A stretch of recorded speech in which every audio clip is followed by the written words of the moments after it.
சென்னையில properties தேடுறீங்கன்னா findbhk.com போங்க. Matching ப்ராப்பர்ட்டிஸ AI உங்களுக்கு சஜஸ்ட் பண்ணும். இந்தியா 2030ஆம் ஆண்டிற்குள் விண்வெளியில் புதிய கழிவுகள் உருவாவதை தடுத்து பூஜ்ய கழிவு இலக்கை அடைய திட்டமிட்டுள்ளது. 2026ஆம் ஆண்டு மார்ச் நிலவரப்படி 129 விண்வெளி கழிவுகள் கண்காணிக்கப்பட்டு வருவதாகவும், இதில் செயலிழந்த செயற்கைக்கோள்கள் மற்றும் PSLV, GSLV ராக்கெட் பாகங்களும் அடங்கும் என்று நாடாளுமன்றத்தில் விண்வெளித்துறை சார்பில் தகவல் தெரிவிக்கப்பட்டுள்ளது.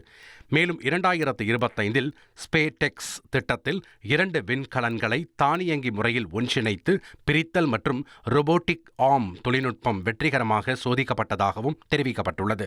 அதோடு விண்வெளி சூழலை கண்காணிக்க நெட்ரா திட்டத்திற்காக 509 கோடி ரூபாய் நிதி ஒதுக்கப்பட்டுள்ளதாகவும் தெரிவிக்கப்பட்டுள்ளது. சென்னையில ப்ராப்பர்ட்டிஸ் தேடுறீங்கன்னா findbhk.com போங்க. மேட்சிங் ப்ராப்பர்ட்டிஸ AI உங்களுக்கு சஜஸ்ட் பண்ணும்.